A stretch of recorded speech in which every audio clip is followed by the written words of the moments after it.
ফিতনাতুল লাহলাস। সাহাবায়ে কেরাম জিজ্ঞেস করলেন, ইয়া রাসূলুল্লাহ, ইয়া হাবিবাল্লাহ, ওয়ামা হিয়া ফিতনাতুল লাহলাস? ফিতনাতুল লাহলাস আবার কি? আল্লাহর নবী বিশ্ব নবী ডাক দিয়ে বললেন, সাহাবীরা, ফিতনাতুল লাহলাস এমন একটি ফিতনা। তিনি সাহাবায়ে কেরামকে সুন্দর করে বুঝিয়ে দিলেন। হারাবুন, মানুষ মানুষের থেকে ভয় পালায়ন করবে। আমরা ইতিহাসের কিতাবে পড়েছি, আমরা গল্পের বই পড়েছি, মানুষ বাঘের ভয়ে পলায়ন করে, মানুষ সিংহের ভয়ে পলায়ন করে। কিন্তু আল্লাহর নবী বিশ্ব নবী বলেন, মানুষ বাঘের নয়, সিংহের নয়, মানুষ মানুষের ভয়ে পলায়ন করবে। মানুষ মানুষের ভয়ে ঘরে থাকতে পারবে না, মানুষ মানুষের ভয়ে নিজের যেই অবস্থান সেই অবস্থানেও থাকতে পারবে না। আপনি তাকায় দেখেন, শুধু ওই মাধাইনগর, হাটুভাঙ্গা, আমতলী, জয়পুরহাট নয়, সারা বাংলাদেশে এমন একটা ত্রাস কায়েম হয়ে গিয়েছে, মানুষ একটু হলেই আরেকজনের প্রতি হামলা করে। কথা বলেন ঠিক না ভাই? ঠিক। জুলুম নির্যাতন বেড়ে গিয়েছে, জুলুম এমন ভাবে বেড়ে গিয়েছে, নিরপরাধ মানুষগুলোকে ঘর থেকে বের করে দিয়ে তাদেরকে ফাঁসির মঞ্চে টাঙিয়ে দেওয়া হচ্ছে। কথা বলেন ঠিক কিনা? আর যদি দাড়ি টুপি হয়, আর যদি কোনোভাবে মোল্লা মৌলবী আলেম ওলামার ট্যাগ লাগানো থাকে, তাকে একেবারে নগদেই জঙ্গি বানিয়ে দিবে। তাকে কিভাবে দাবানো যায়? একজন হুজুর, একজন আলেমের বিরুদ্ধে সারা রাষ্ট্র পর্যন্ত লেগে যায়। কথা বলেন ঠিক কিনা? পুরা রাষ্ট্র পর্যন্ত একজন আলেমের বিরুদ্ধে লেগে যায়। শুধু বাংলার জমিনের কথা বলছি না, সারা বিশ্বব্যাপী একই অবস্থা। আপনি শুধু কোরআনের একটা লেভেল আপনার সাথে লাগিয়ে থাকেন, কোরআনের একটা কথা আপনার সাথে আপনি শুধু জুড়ে দেন, দেখেন আপনাকে আর ঠিক থাকতে দিবে না। পুরা জাতি, গোষ্ঠী, রাষ্ট্র আপনার বিরুদ্ধে অবস্থান নেবে। কথা বলেন ঠিক কিনা? যদি আমার ব্যাখ্যা জালেমদের পক্ষে হয়, তাহলে আমি জালেমদের বড় হুজুর। আর যদি কোরআনের ব্যাখ্যাটা সঠিক হয়ে যদি ওই জালেমদের বিপক্ষে চলে যায়, আপনি যত বড় আল্লাহওয়ালা, যত বড় আলেম আর যত বড় হুজুর হন না কেন, জাতির সামনে আপনাকে অপমান করতে করতে ন্যাংটা করে ছাড়বে। কথা বলেন ঠিক কিনা? আপনি কে সেটা দেখা হবে না। আমার বিরুদ্ধে গিয়েছে, আপনাকে কেমনে ন্যাংটা করা যায়, আপনি কিভাবে অপমানিত করে জাতির সামনে কলঙ্কিত করা যায়, এটা ওই জালেমরা ভালো করেই জানে। কথা বলেন ঠিক কিনা? কলিজার টুকরা ভাইয়েরা আমার, আমরা সেই সময় অবস্থান করছি যেই সময়ে জাতীয় আন্তর্জাতিকভাবে সর্ব অবস্থায়, সব জায়গায় মানুষ মানুষের ভয়ে আর ঘরে অবস্থান করতে পারছে না। কথা বলেন ঠিক কিনা? ফিলিস্তিনের দিকে তাকায় দেখেন, অন্যান্য ইসলামী রাষ্ট্রগুলোর দিকে তাকায় দেখেন, কাফেরদের ভয়ে, কাফেরদের অত্যাচারে মানুষেরা ঘরে ঠিক মতো অবস্থান করতে পারছে না। আল্লাহর নবী বিশ্ব নবী ডাক দিয়ে বললেন, ও সাহাবীরা, তারপরে এমন একটা ফিতনা চলে আসবে, ফিতনাতুদ দুহাইমান। দ্বিতীয় নাম্বার ফিতনার নাম হচ্ছে ফিতনাতুদ দুহাইমান। ফিতনাতুদ দুহাইমানের আল্লাহর নবী বিশ্ব নবী একটা ব্যাখ্যা করলেন। তিনি বললেন, লাতমাতুহু লাতমাতান, এমন একটা জিনিস চলে আসবে যেই জিনিসের ফিতনা থেকে, যার চটকানি থেকে কেউ রেহাই পাবে না। সেই চটকানিটা আবার কি জিনিস? কি এমন ফিতনা চলে আসবে যেই ফিতনা সবার ঘরে ঘরে পৌঁছে যাবে। এই ফিতনাটা উলামায়ে কেরাম বর্তমানে ব্যাখ্যা করছেন। এই যে চিনেন এটারে? চিনেন? নাম কি? বাপরে, জীবনে শোনাই নাই, প্রথম দেখলো এটা। এটার নাম কি? মোবাইল। এই মোবাইলের ফিতনা মনে হয় হাটুভাঙ্গা গ্রামে নাই, আছে? মোবাইল এমন ভাবে আমাদেরকে গ্রাস করে ফেলেছে,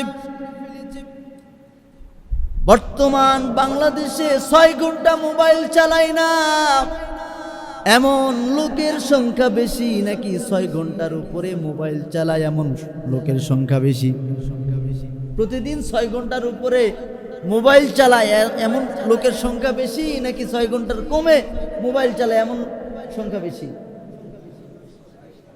6 ঘন্টার উপরে। বলেন তো, মোবাইলে যদি আমরা 6 ঘন্টা সময় দেই, 24 ঘন্টার 4 ভাগের 1 ভাগ সময় আমরা মোবাইলে কমপক্ষে দেই। কথা বলেন ঠিক কিনা?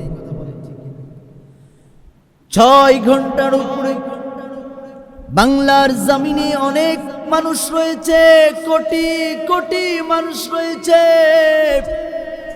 যে মানুষগুলো 6 ঘন্টার উপরে মোবাইলে চ্যাটিং করে, মোবাইলে বিভিন্ন অশ্লীল অ্যাপসের সাথে সম্পৃক্ত। আপনি যদি বিগো, মিগো, টাঙ্গো এরকম অসংখ্য অশ্লীল অ্যাপস আমাদেরকে দেওয়া হয়েছে, যেগুলোতে অর্ধলঙ্গ মহিলারা লাইভ স্ট্রিম করছে। সেই মহিলারা সেখানে নিজের দেহ দেখায়, আর আমার যুবক সন্তানেরা শুয়ে শুয়ে কি করবে রাতের বেলা সেগুলো দেখে। যেই ঘরে ঘন্টার পরে ঘন্টা গুনাহের কাজ হয়, যেই বাড়িতে ঘন্টার পরে ঘন্টা আল্লাহর নাফরমানিতে লিপ্ত থাকে, যেই সমাজ ঘন্টার পরে ঘন্টা আল্লাহর নাফরমানিতে লিপ্ত হয়ে যায়, ওই সমাজে আল্লাহর রহমত আসবে নাকি গজব আসবে? আমরা সেই গজবে আক্রান্ত হচ্ছি কি হচ্ছি না? হচ্ছে কি হচ্ছি না? এই জন্য কলিজার টুকরা ভাইয়েরা আমার,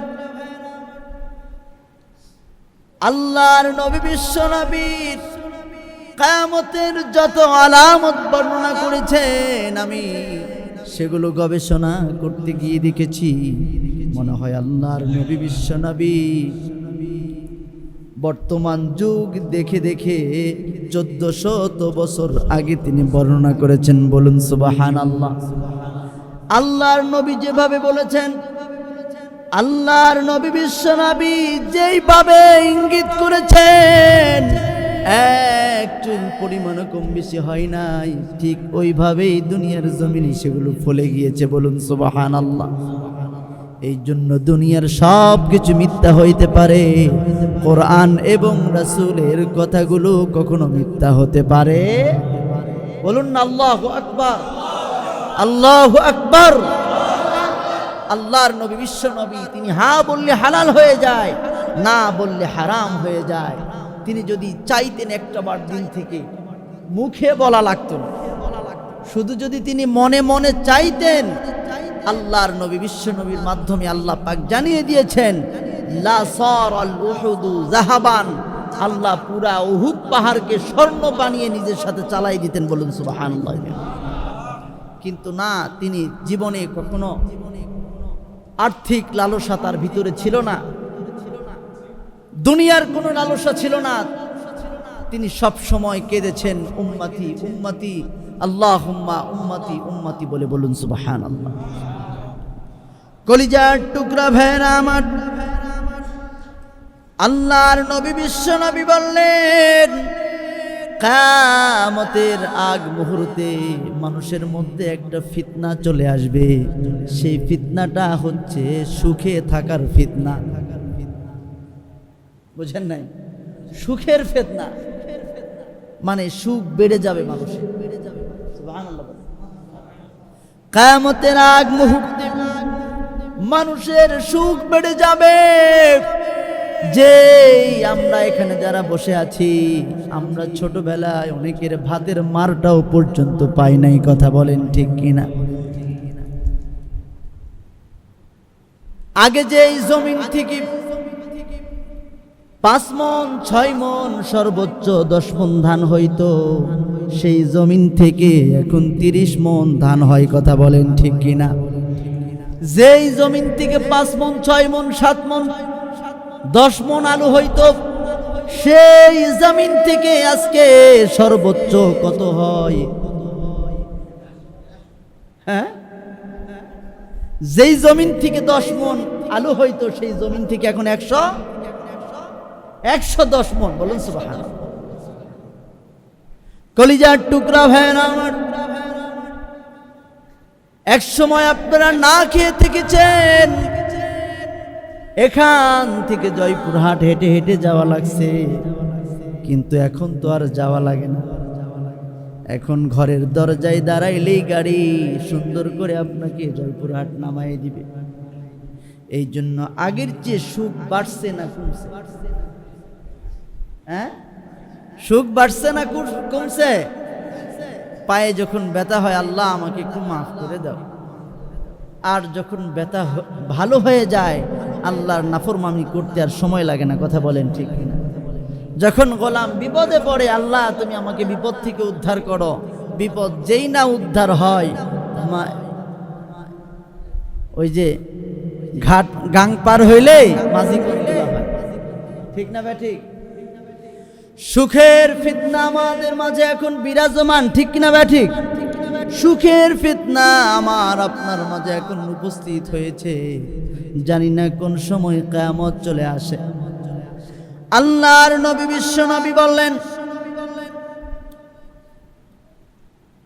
কিয়ামতের পূর্ব মুহূর্তে জমিনের ভিতরে যত নিয়ামত আল্লাহ পাক রব্বুল আলামিন দিয়েছেন, সমস্ত নিয়ামতগুলো আস্তে আস্তে আমার আল্লাহ সব জমিনের উপরে উঠাই দিবেন। বলুন সুবহানাল্লাহ।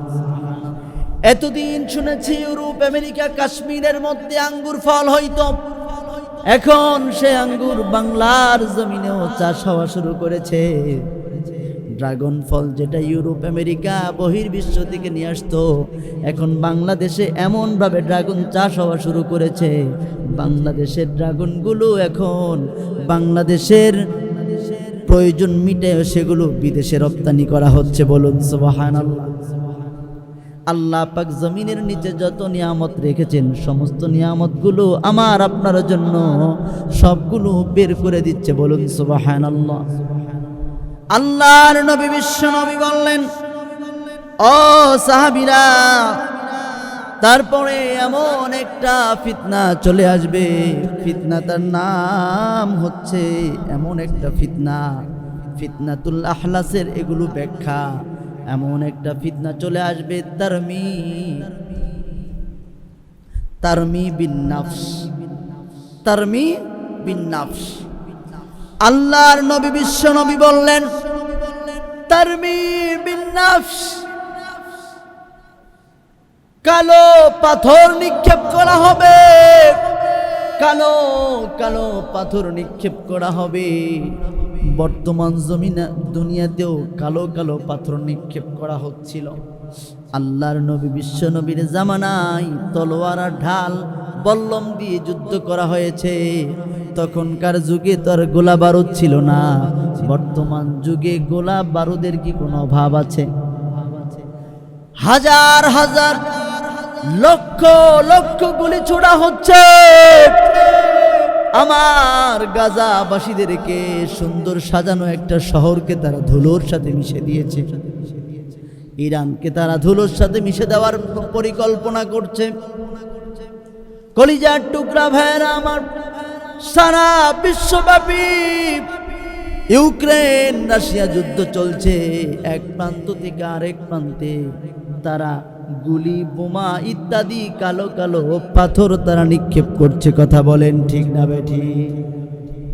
আমার কলিজার টুকরা ভাইরা আমার, আল্লাহর নবী বিশ্ব নবী মুহাম্মদুর রাসূলুল্লাহ সাল্লাল্লাহু আলাইহি ওয়াসাল্লাম জবান দিয়ে যা বের করেছেন, আল্লাহর নবী জবান থেকে যা বের করেছেন, একটা কথাও মিথ্যা বের হয় নাই। বলুন সুবহানাল্লাহ। আল্লাহর নবী বিশ্বনবী সাহাবীদেরকে ডেকে ডেকে বলছেন, ও সাহাবীরা, কিয়ামতের পূর্ব মুহূর্তে তারমি বিন্নাস, কালো কালো পাথর নিক্ষেপ করা হবে। সাহাবায়ে কেরাম বুঝতে না পারলেও, তাদের বুঝতে কষ্ট হইলেও, আমাদের কিন্তু বুঝতে আর কষ্ট হচ্ছে না। কষ্ট হচ্ছে বাবা? আপনারা ৭১-এর যুদ্ধ যারা দেখছেন, কোন রকম ঠসা কানা কিছু ছিঁড়া ফাটা এই গোলা বারুদ তারা ব্যবহার করেছে। কিন্তু এখন ৪০-৫০ বছর পরে এসে সেই গোলা বারুদের আর ৪ বছর দাম আছে। যখন ইরান যখন ইসরায়েলের উপরে ১৫০০-২০০০ কিলোমিটার দূর থেকে যখন বিভিন্ন মিসাইল নিক্ষেপ করছিল, বিভিন্ন ধরনের ড্রোন নিক্ষেপ করছিল, তখন বাংলাদেশের মিসাইলও বের করা হলো কুইজ কাওয়াজের জন্য। বাংলাদেশের মিসাইল আর আয়রন ডোম দেখে আমাদের ছোট ছোট বাচ্চারাও হাসে দিছে। কথা কি ঠিক? মনে হচ্ছিল যে বাংলাদেশের যে মিসাইল আর আয়রন ডোম, বাংলাদেশের যেই আকাশ প্রতিরক্ষা ব্যবস্থা, বাংলাদেশের যেই এই যুদ্ধ করার যে ক্ষমতা, এটা দেখে মনে হলো যে আমাদের বাংলাদেশের ওই যে বিভিন্ন বিজ্ঞান প্রযুক্তিতে যেই এই প্রযুক্তির যে মেলাগুলো হয়, সেই প্রযুক্তির মেলায় যেই বিজ্ঞানের যে বাচ্চারা অংশগ্রহণ করে, তাদের থেকে এরাই ভালো বোঝে। কথা কোন ঠিক না ভাই? কলিজার টুকরা ভাইয়ের আমার, আসলে বাংলাদেশকে নিয়ে কেউ ভাবে না, সবাই শুধু খাওয়ার জন্য প্রস্তুত। কথা বলেন ঠিক না ভাই? মনে করেন যে সব কথা আমরা মুখ দিয়ে বলি না, কিন্তু আমরা কি বুঝি না? জনগণ কি বোঝে না? হ্যাঁ, কোন নির্বাচন ছাড়া হয়েছে বাংলাদেশে কেউ বলতে পারবেন? 4 টাকা কি আপনি আমার পকেট থেকে দিছেন? যিনি দাঁড়াইছে উনি খাওয়ায়, ঠিক না ভাই? ঠিক। 4 টাকা কি উনি বাপের জমি বিক্রি করে দিবে? বোঝেন নাই? 4 টাকা কি উনি বাবার জমি বিক্রি করে দিবে? তো বাবার জমি যদি বিক্রি করে দিতেই হয়, 10 লাখ টাকার যদি একটা জমি বিক্রি করে, 10 লাখ টাকা দিয়ে ওই জমি আর কিনতে পারবে? হ্যাঁ, অবশ্যই 15 থেকে 12 লাখ টাকা লাগবে। ওই 2 লাখ টাকা কোথায় থেকে আসবে? জমি বিক্রি করে যখন আপনাদেরকে খাওয়াইছে, আপনাদের থেকে হালখাতা করে হলেও টাকা তুলবে। কথা কোন ঠিক না বেটি? কিন্তু আমরা জনগণ তো বুঝি না, আমাদের ট্যাক্সের টাকা যায় কোথায়? আপনাদের এখানে মনে মিটার আসে নাই? আমাদের জয়পুরহাট শহরে মিটারে টাকা উঠাইলে, আমি 1000 টাকা উঠাইছি, দেখলাম যে 873 কি 33 টাকা, প্রায় 150 টাকার মতো তারা ভ্যাট কেটে নিছে। প্রতি 1000-এ তারা ভ্যাট কাটে 150 টাকা। আমার ঘামের টাকা তারা খাচ্ছে। কোথায় যায় এগুলো? সরকার জানে না? বোঝে না? জানে, বোঝে, সব জানে। আমার পাশে একটা গ্যারেজ ছিল, গ্যারেজওয়ালা ভাই বলতেছে, ভাই হঠাৎ করে এসে বলতেছে আমার বিদ্যুতের লাইন নাকি অবৈধ। বাস 3 লাখ টাকা সদকা নিয়তে দিয়ে দিছে, রিসিপ্ট ছাড়াই তারা সদকা নিয়ে নিছে, এখন বৈধ হয়ে গেছে। বোঝেন নাই? কলিজার টুকরা ভাইয়েরা আমার, আপনার একটা কথা মনে রাখবেন, সরকারি যদি কোনো কর্মকর্তা এখানে থেকে থাকেন, আপনি সরকারি জায়গায় বসে 1 টাকা যদি আপনি অন্যায়ভাবে খেয়ে থাকেন, আপনি বাংলাদেশের 18 কোটি মানুষের কাছে আপনার জবাবদিহিতা করতে হবে। 18 কোটি মানুষের আপনি হক মারে খেয়েছেন। বোঝেন নাই? ওই 1 টাকায় 18 কোটি ভাগ হবে, কারণ আমাদের ট্যাক্সের টাকা। ঠিক না বা ঠিক? আপনি কোন দল করেন সেটা আপনার ব্যক্তিগত ব্যাপার, কিন্তু যেভাবেই হোক আপনি তো সরকারি জায়গায় বসছেন। কলিজার টুকরা ভাইয়েরা আমার, এই জন্য আল্লাহর কাছে বেশি বেশি দোয়া করা, যারাই ক্ষমতায় আসুক আর যারাই ক্ষমতা থেকে যাক, ওটা আমাদের দেখার কথা নয়। আমরা চাই সংসদটা যেন পরিচালিত হয় আল কোরআনুল কারীম দিয়ে। কথা বলেন ঠিক না ভাই? ঠিক। বড় আফসোসের সাথে বলতে হচ্ছে, বাংলাদেশকে নিয়ে গভীর ষড়যন্ত্র চলছে। আমরা তো মাছে ভাতে বাঙালি, এক খালি যদি চাইলের সাথে হলুদ মিশাই যদি রাখা যায়, আলহামদুলিল্লাহ 2-10 হাজার লোককে এক জায়গায় জড়ো করা কোনো ব্যাপার না। ঠিক না বা ঠিক? খালি যদি চালের সাথে একটু হলুদ মিশানো যায়, ঠিক কি না? পৃথিবীর মধ্যে সস্তা হচ্ছে আমরা বাঙালি, পৃথিবীর ভিতরে। আমাদের সময়ের দাম নাই, আমাদের নিজেদের কোনো টার্গেট নাই, কোনো উদ্দেশ্য নাই। আমি ওই যে অভিভাবকদেরকে জিজ্ঞেস করি, আপনার ছেলেকে কি বানাবেন? ও বড় হয়ে ওর মতো করে তার কি হবে সে ডিসাইড করে নেবে, সে সেটা সিদ্ধান্ত নেবে। একটা কথা মনে রাখবেন, যারা বাবা আছেন, মেয়ের বাবা হোক ছেলের বাবা হোক, যতক্ষণ আপনার ছেলে বাবা না হয়েছে, মেয়ে মা না হয়েছে, ততক্ষণ পর্যন্ত সে বাচ্চা। বুঝাইতে পারছি?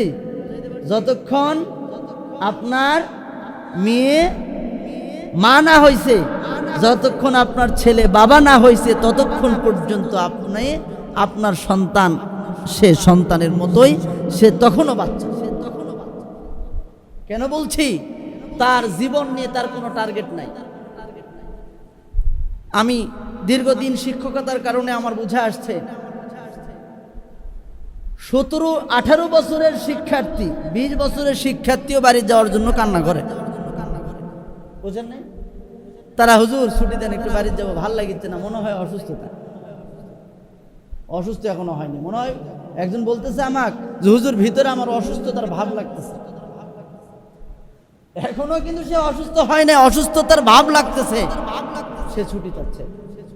না দিলে কান্নাকাটি, না দিলে সে মাদ্রাসাতে পালাই যাবে, মানে এইরকম একটা ব্যাপার। তো তাহলে 18-20 বছরের একটা বাচ্চা, যদিও বাংলাদেশ আইনে বিয়ের বয়স হয় নাই, কিন্তু প্রেমের বয়স তো হয়েছে, ঠিক না ভাই? ঠিক। কলিজার টুকরা ভাইয়েরা আমার, সেও ছোট বাচ্চার মতো কান্না করছে। এই জন্য আপনাদের যে সন্তানগুলো দিয়েছেন, আপনাদের সন্তান ভবিষ্যৎ, আপনাদেরকে নির্ণয় করতে হবে, আপনাদেরকে টার্গেট স্থির করতে হবে, আপনার ছেলেকে কি বানাতে চান। যদি আপনার ছেলেকে ডক্টর বানাতে চান, তাহলে ছোট থেকে ইংরেজির প্রতি তাকে ভালো করে গুরুত্ব দিতে হবে, ভালো স্কুলে রাখতে হবে, ভালো টিচার দিয়ে রাখতে হবে। আপনার টার্গেট আপনি ডক্টর বানাবেন। যদি আপনার সন্তানকে আপনি চাষা বানান, তাহলে পড়ালেখার পাশাপাশি আপনার সন্তানকে ভালো করে আপনি চাষাবাদ করেন। তাছাড়া আপনার সন্তান আপনার মাস্টার্স অনার্স কমপ্লিট করে এসে তাকে যদি বলেন যে বাবা তুই না জমিতে একটু ভাত নিয়ে যা, টাইম দিবেন। কারণ আমি কি ওগুলো করার জন্য লেখাপড়া শেষ করছি? আমি কি জমিতে ধান লাগার জন্য কি আমি মাস্টার্স অনার্স কমপ্লিট করছি? তো আপনার সন্তানকে আপনি কি বানাবেন, আপনাকে সেটা টার্গেট করতে হবে। যে কথা বলছিলাম ভাইয়েরা আমার, আমরা পৃথিবীর মধ্যে অলস জাতি হচ্ছে বাঙালি। চায়নাতে যান, ছেলে মেয়ে কেউ বসে থেকে খায় না। আপনার ইন্দোনেশিয়া মালয়েশিয়াতে যান, ওরা ছেলে মেয়ে কেউ বসে থেকে খায় না। মেয়েদের কাজগুলো এক মতো, ছেলেদের কাজগুলো আরেক মতো। বাংলাদেশের মেয়ে মানে হচ্ছে বিয়ে দিছি, জামাই সারাদিন খাটবে, মেয়ে ঘরের মধ্যে বসে থেকে সারাদিন সিরিয়াল দেখবে আর রান্না কোনো রকম করবে। একটু যদি বড় লোক হয় কাজের লোক লাগবে, কথা কোন ঠিক না? কিন্তু তার সিরিয়াল মেনটেন ঠিক করতে হবে, মোবাইলটি পে করবে, সে করবে, নানান কাজে ব্যস্ত। কিন্তু আসলে তাকেও যে তাকে চলার মতো কিছু করতে হবে এমন কেউ নাই, এমন কোনো তার চিন্তা ভাবনাও নাই, তার কোনো যোগ্যতাও নাই। কথা বলেন ঠিক না ভাই? ঠিক। আমরা অভিভাবক হিসাবে তো আমরা লজ্জিত, আমরা লাঞ্ছিত, বঞ্চিত যে আমার ছেলেকে না একটা ভালো পজিশনে তুলে দিতে পারলাম, না আমার মেয়েকে ভালো একটা জায়গায় দিতে পারলাম। এই জন্য ভাইয়েরা আমার, ছেলে মেয়ে উভয়কে আমাদেরকে সুন্দর একটা পজিশন করে দিতে হবে, এটা আমি বাবা হিসাবে আমার দায়িত্ব। কলিজার টুকরা ভাইয়েরা আমার, আজকে বাংলাদেশের মানুষদেরকে আজকে সবার সামনে আমরা আজকে মাথা নিচু হয়ে আছি, একটাই কারণ, আমাদের মাথা পিছু দেখানো হচ্ছে যত আয় তার 10 ভাগের 1 ভাগ আমরা কামাই করতে পারি, ঠিক না ভাই? ঠিক। আবার তার চেয়ে বেশি ঋণের বোঝা আমাদের মাথায়, ঠিক কিনা? যোগ্য জায়গায় অযোগ্য মানুষের পদচারণা বেশি, কারণ বাংলাদেশে যোগ্য মানুষের খুব অভাব। আপনি শুধু রাষ্ট্রীয়ভাবে না, একেবারে সমাজের গোড়া থেকে, আমাদের ব্যক্তি জীবন থেকে, পারিবারিক জীবন থেকে, সামাজিক জীবন থেকে, রাষ্ট্রীয় জীবন পর্যন্ত সব জায়গায় যোগ্য জায়গায় অযোগ্য মানুষের বসবাস। কথা বলেন ঠিক না ঠিক? যোগ্য চেয়ারে যোগ্য মানুষ নয়, অযোগ্য মানুষ বসে থাকার কারণে আজকে আমাদের সব অবস্থা খারাপ। আজকে আমাদের স্কুলের বেতন বেশি, আজকে আমাদের দ্রব্যমূল্যের দাম বেশি। কে বলবে এ কথা? এই জন্য ভাইয়েরা আমার, এখন আপনারা বলবেন যে হুজুর আপনি একটা জোরালো গল্প করলেই কি সমাজ ঠিক হয়ে যাবে? আমি হাঁটু ভাঙ্গার ইমাম সাহেব, আমি গোটা বাংলাদেশের ইমাম না, ঠিক না ভাই? ঠিক। আমি আপনাদেরকে বলবো যে আগামী প্রজন্ম যেন আমাদের মতো যেন না হয়, আমাদের থেকে তারা যেন আরো ভালো পজিশনে যেতে পারে। এই জন্য এই প্রজন্মকে ঠিক করা আমাদের দায়িত্ব। কথা বলেন ঠিক কিনা? এই জন্য আপনাদের সন্তানদেরকে আপনারা ভালো জায়গায় রাখেন, ভালো করে পড়াশোনা করান, ভালো একটা পজিশনে দাঁড় করায় দেন। আপনি যদি ব্যবসা করেন, আপনার সন্তানকে ব্যবসা শিখান, আপনার পাশাপাশি আপনিও তাকে ব্যবসা শিখান, সে যেন চলে খাইতে পারে। আমাদের বাবাদের একটা মূলনীতি হচ্ছে, আমরা যতক্ষণ পর্যন্ত আমরা লাঠি ধরেও বেড়াইতে পারি, ততক্ষণ পর্যন্ত আমরা আমাদের ক্ষমতা, আমরা আমাদের এই পারিবারিক যে একটা ক্ষমতা, বাজার হাট করা, চাষবাস করা, এগুলোর ক্ষমতা আমার ছেলের কাছে অর্পণ করি। ঠিক না ভাই? ঠিক। বাংলা একটা কথা আছে, কুড়া হওয়া। কুড়া বুঝেন? হ্যাঁ, এই কুড়া হয়ে যায়, ওই যে না দেওয়ার কারণে ছেলে কুড়া হয়ে যায়। ছেলে বাপ মরার সাথে সাথে ছেলে কি করবে? ছেলে তো ব্যবসাও পারে না, চাষও করতে পারে না, কেমনে কি করতে হয় কিছুই তো জানে না। কি করবে? আপনি মরার সাথে সাথে জমি বিক্রি করা শুরু করে। ঠিক না ভাই? ঠিক। এই জন্য আপনি বেঁচে থাকতেই আপনার সন্তানকে আপনার ডানে বামে আপনি সচল করে তোলেন। পারবেন তো ইনশাল্লাহ? এগুলো আমাদের সম্পদ, আল্লাহ সন্তান দিয়েছেন, এগুলো আমার সম্পদ। কারণ এগুলোর হিসাব আল্লাহর দরবারে আমাকে দিতে হবে কি হবে না? দিতে হবে। এই জন্য কলিজার টুকরা ভাইয়েরা আমার, কিয়ামত একেবারে সন্নিকটে চলে আসছে। কিয়ামতের আগে যে ফিতনাগুলো আসবে, সেই ফিতনাগুলো আপনাদেরকে আমি আস্তে আস্তে বর্ণনা করব। কিন্তু আপনাদের কাছে আমার আকুল আবেদন, আমাদের যাদের ছেলে মেয়ে আছে, আমাদেরকে আল্লাহ সন্তান দিয়েছেন, প্রত্যেকটা সন্তানকে আমরা যোগ্য হিসাবে গড়ে তুলব। সমাজের বোঝা হয়ে নয়, সমাজের যেন তারা কর্ণধার হয়ে এক একজন দাঁড়িয়ে থাকে। বলুন আমিন।